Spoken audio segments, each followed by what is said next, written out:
name is Grace, and you're listening to the Homebody Podcast.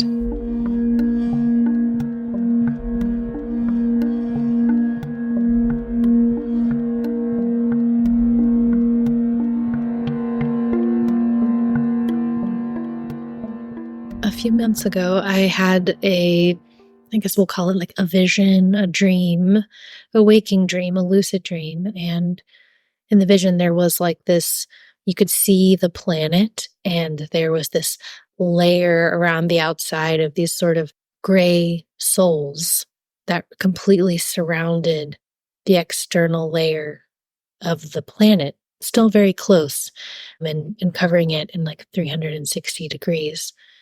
And there was this profound sense of hunger and discontentment, like this kind of groping sense of regret and reaching towards the planet with this insatiable need and discontentment. It was almost like they were kind of stuck in a hunger. And it created such a thick layer of mire and confusion and misplaced hunger that it was also affecting the people who were on Earth, with the souls on Earth. And it made the Maya, the illusion that this is all there is, it made that thicker so that those alive with the souls on the planet right now were even more stuck in that Maya of mundanity because of the presence of these sort of like the reaching, hungry, insatiable presences.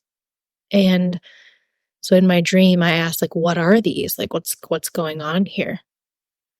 And the answer was, these are souls who have lived or are living a life they regret. And it leaves them with a hunger that they're going to have to work out on this planet in this lifetime or the next. But until then, it just feeds this insatiability, this insatiable longing because it's misplaced and it's confused. And then it feeds a sense of confusion and misplaced longing on the planet itself.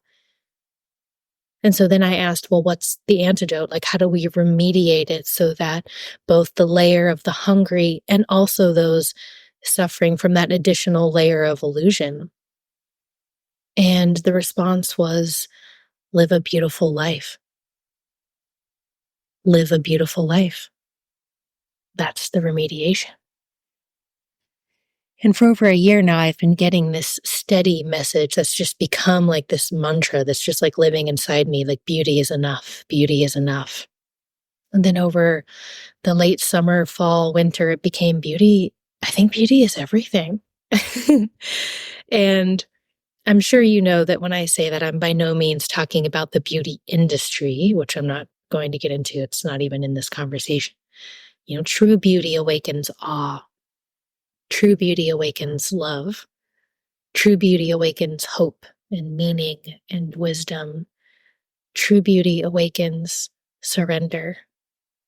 And it brings to mind people having these spontaneous, ecstatic experiences, like when they enter temples or old caves or places that are really full of beauty and instilled with so much grace and compassion, artistry, intention, whether they're man-made or not. And for no, quote, logical external reason, people receive or have a spontaneous transformation or breakthrough or mystical experience or a healing that they hadn't been able to access in any other way. And those profound moments of grace where we like finally see. And of course, we can't control those moments. And there's plenty of people who experience those places that don't have that experience, because those are moments, we can't control when they come. However, we can create environments in which they are more likely to happen. And beauty is an integral part or a key ingredient in the environment of awakening. Beauty awakens the love that you can infuse into everything that you do.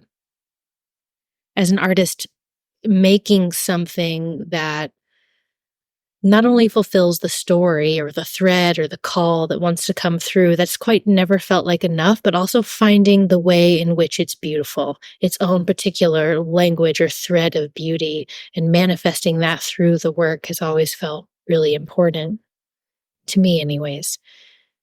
True beauty is perhaps then a powerful guide towards the story that you want to make. It's an arrow toward the role of the artist that we each take in our own lives, in our own stories, and in how we make meaning in the world. Because, of course, life is art. Your life is your greatest artwork, and so you are the artist. And in art, you don't have to prove, right? We just have to follow the thread of beauty, thread of curiosity.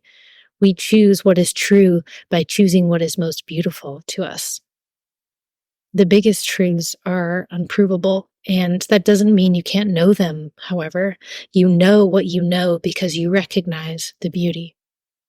You can choose the story that is beautiful, choose the action, the words, the infusion, the process that is beautiful, and it being beautiful is enough. There doesn't have to be more reason to do it. There doesn't have to be more reason to choose it. Beauty takes us out of that field of correct. Beauty takes us out of the field of right, wrong, out of the field of proving, out of the field of duality. Just like there's no right art, there's no correct dance. Beauty pulls us into another conversation entirely. And so when you're looking at what is true or which way to turn, which meaning to make, choose what is beautiful. Follow the beautiful trail. Leave a beautiful trail. You'll recognize it when you see it. Follow it. Beauty opens the heart. Beauty is the light. Beauty is enough. Beauty is everything.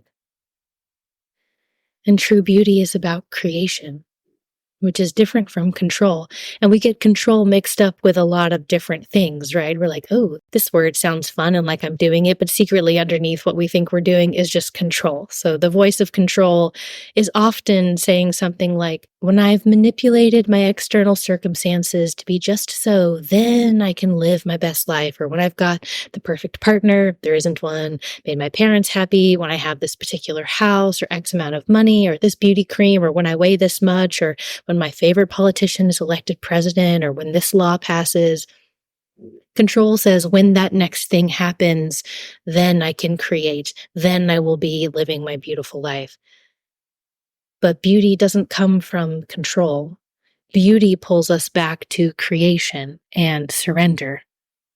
We get control confused with a lot of things. We confuse it also with sovereignty, right? That sense that I'll be sovereign in my life when I've made my external environment and everyone around me to be exactly what I need to feel okay right now. But that's not what sovereignty is. Sovereignty isn't control. Sovereignty is about being sovereign no matter what happens. It's not controlling or constricting the mundane reality to be exactly what we think we want right now. Sovereignty is being centered enough to be sovereign no matter what. And when we chase control as the pretend version of security or sovereignty, we're setting ourselves up for that life that we regret because we controlled it instead of creating it. And it's the same with beauty. It's not about control. It's about creating the reflection or the fragrance, the sensation of awe or worship, really, all around us, infusing it into everything we do, leaving the trail. Because beauty is the fragrance of the future. You might not be able to see it, but you know she was here. And this illusion of control, it creates fear and is a response to fear, which feeds more fear. And this is one of the most prevalent dynamics on the planet because there is so much fear, and we try to eradicate the fear by the illusion of control. But fear isn't healed by control. Fear can only be healed by freedom. And when we know we are okay, no matter what happens, no matter the outcome, then we have no reason to be afraid. I said earlier that true beauty inspires awe, worship. Beauty is devotion. When we venerate something, we hold it in awe and respect and devotion. And the root of the word venerate comes from the word for Venus, who is the goddess of many things, but of course, she is the goddess of beauty. Beauty is devotion. And so living a beautiful life is an antidote to the fear, to the insatiability of control. Living a beautiful life, creating beauty, and leaving her trail is enough to heal on both sides of the veil. Beauty is enough. Beauty is everything. The moment may not be able to be luxurious, but it can be beautiful. This moment may not be happy, but it can be beautiful. It may not be comfortable, but it can be beautiful. This moment will not stay the same. It may not deliver the news that you want. It may rock the boat. It may undo something that you wanted done, but no matter the moment, we can find the beautiful. Whatever the moment, it can be beautiful. It may not have the ending that you want or be a place that you don't feel like you want to be right now, but the story can still be beautiful, and we can't control the ending anyway, so let's just make a beautiful story. And that's how we bring ceremony to everything. Yes, we play by the laws of nature, but magic is also a force of nature, and the system is not.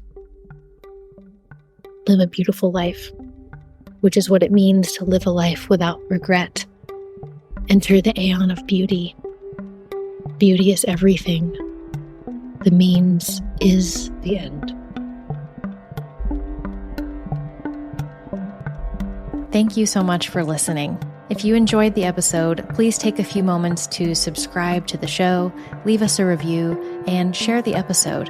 These small tasks help our independent podcast so much. Be sure to also check out the show notes below to learn more about any resources, guests, or sponsors that we shared with you today. Our intro and outro music was created by artists Aaron Palovic and Jared Kelly. Our podcast logo was created by Elaine Stevenson, and this show is produced by Softer Sound Studio. Thank you for being here. Be well. Peace.